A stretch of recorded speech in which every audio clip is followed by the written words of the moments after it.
प्रधानमंत्री Modi corona vaccine लगवाएंगे, ये बहुत बड़ी खबर इस वक्त की। वैक्सीनेशन अभियान के दूसरे चरण में अब पीएम मोदी वैक्सीन लगवाएंगे। वैक्सीनेशन के दूसरे चरण में प्रधानमंत्री और सभी मुख्यमंत्री कोरोना वैक्सीन लेंगे। दूसरे चरण में 50 साल से ज्यादा उम्र के व्यक्तियों को यह वैक्सीनेशन किया जाएगा। और वैक्सीन मुख्यमंत्रियों की बैठक में पीएम मोदी ने यह भी कहा था कि घबराने की और हर कैसे अब आगे इसे बढ़ाने की जरूरत है अभियान की, इस पर जोर दिया उन्होंने।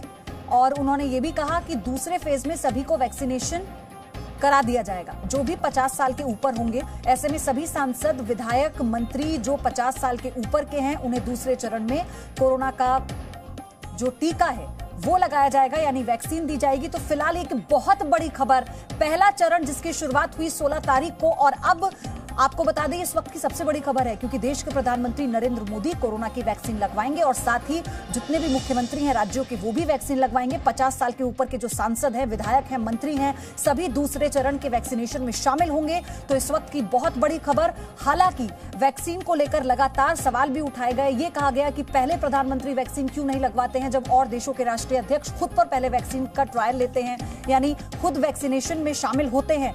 लेकिन अब जो बड़ी खबर है वो ये कि प्रधानमंत्री मोदी दूसरे चरण में कोरोना की वैक्सीन लेंगे, यानी ये टीका लगवाएंगे। इसी के साथ देश के तमाम राज्यों के मुख्यमंत्री जो 50 साल की उम्र से ज्यादा के सांसद हैं, मंत्री हैं, विधायक हैं, उन सबको ये टीका लगाया जाएगा, यानी कोरोना की वैक्सीन दी जाएगी।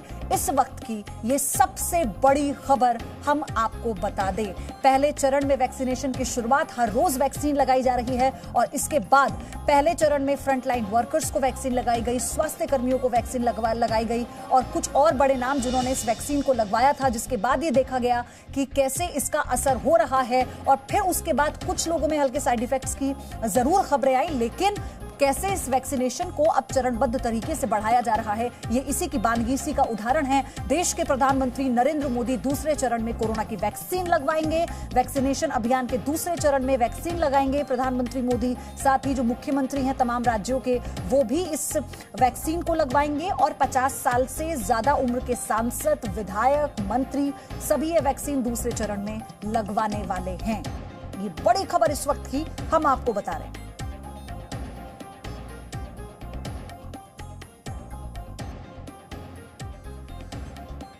रविंद्र मेरे सहयोगी हमारे साथ जुड़ चुके हैं। रविंद्र, ये बहुत बड़ी खबर है, प्रधानमंत्री इस वैक्सीन को लगवाएंगे, तो आप सोचिए कि हौसला और मनोबल कितना बढ़ेगा पूरे देश का।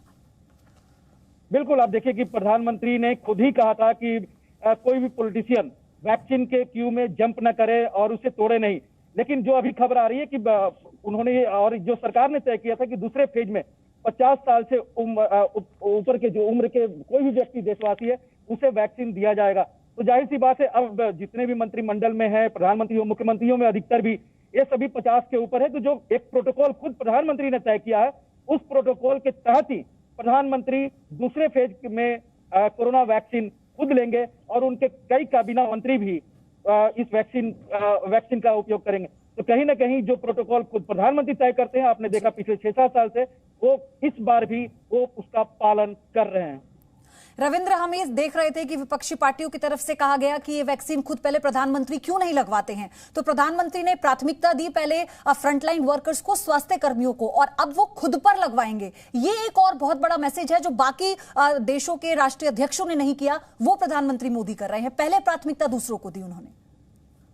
बिल्कुल, आप देखिए कि प्रधानमंत्री ने जो कहा था कि एक तय किया गया था और ये तय आज के नहीं, जून में ही उन्होंने जो इसका समीक्षा कर रहे थे कोरोना को लेकर या कोरोना आने वाली वैक्सीन को लेकर, उसी समय उन्होंने गाइडलाइन तय किया था कि किसको पहले प्राथमिकता दी जाएगी और ये कोरोना जो फ्रंट लाइन वॉरियर्स हैं उनको दिया गया। और सेकेंड फेज में ही आपने पूरे देश में जो 50 साल से ऊपर के उम्र के लोग हैं, तो कहीं ना कहीं प्रधानमंत्री पिछले 6 साल से जो कहते रहे हैं वही कर रहे हैं और जो प्रोटोकॉल दूसरे के लिए तय करते हैं वो उसका पालन खुद भी करते हैं। और ये इसका नमूना है, इस दूसरे चरण में प्रधानमंत्री वैक्सीन लेंगे।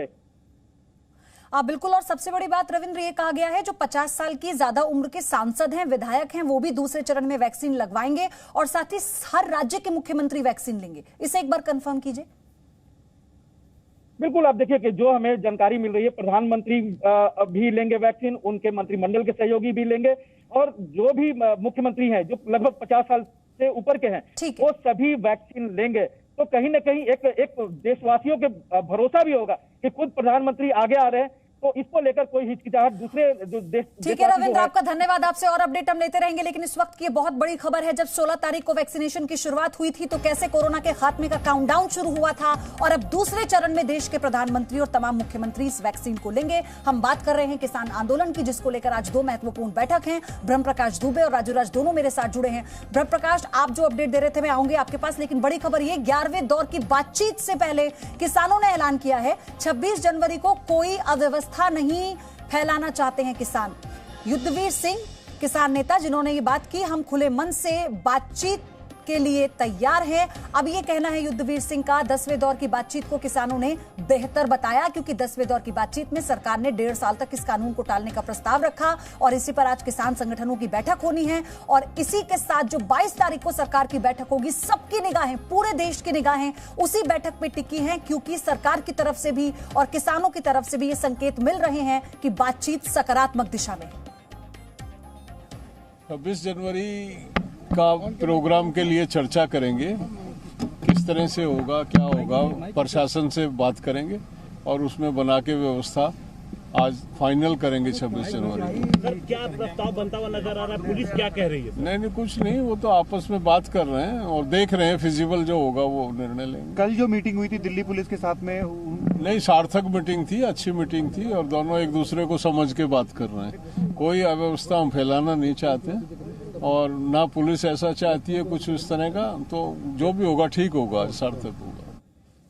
तो यानी 10वें दौर की बातचीत सार्थक रही, जो भी होगा ठीक होगा, ये अच्छी बात है, अच्छे संकेत मिल रहे हैं। Presenting B News app available on Google Play and App Store. Download it now.